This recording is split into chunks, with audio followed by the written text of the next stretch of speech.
I'm Daisy Curtis, a PhD student at the University of Exeter, researching how people make sense of and engage with 5G technology. In this digital short, I'll be providing an insight into an area of my research I'm currently examining, the electromagnetic spectrum. Take a moment to think about your current setup. Perhaps you're watching these digital shorts on your laptop whilst checking the odd notification on your phone. In this moment, what are the infrastructures and materialities that you're interacting with? There are the devices, your laptop and phone, and then maybe more broadly, you'll think about the infrastructures of wires and telecommunication masts, data servers, and other points of physical infrastructure, which every moment of using these digital technologies depends upon. But what about the other everyday infrastructure, the electromagnetic spectrum, most obviously experienced as visible light, yet also forming the basis of everyday life via the radio frequencies which communications technologies depend upon?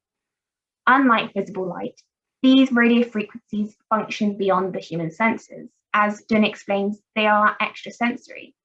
This therefore raises questions about how do we perceive an extrasensory infrastructure, and then also how is this infrastructure then managed?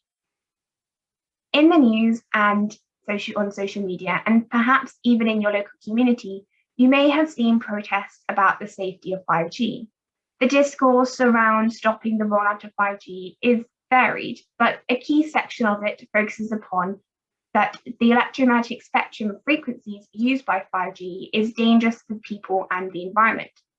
This narrative about the safety of radio frequencies is not unique to 5G, but can be traced and connected with a number of other technological developments. This discourse has been partially attributed to a fear in the unseen. The radio frequency section of the electromagnetic spectrum is constantly shaping our everyday lives, yet we cannot sense it.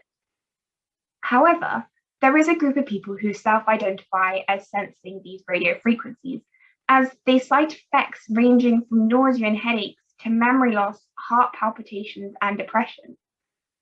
The WHO classify these experiences as idiopathic environmental intolerances. That is, they do not directly attribute to radio frequencies, but instead are non-specific, medically unexplained symptoms that adversely affect people. This is a significant tension, as health bodies such as the WHO and telecommunications regulatory bodies, including Ofcom, state that radio frequencies do not cause health effects and as such are not sensed by the body, yet a group of individuals do cite sensitivities. This tension has been reignited with the development of 5G, as it involves the use of radio frequencies not previously used by the mobile network operators.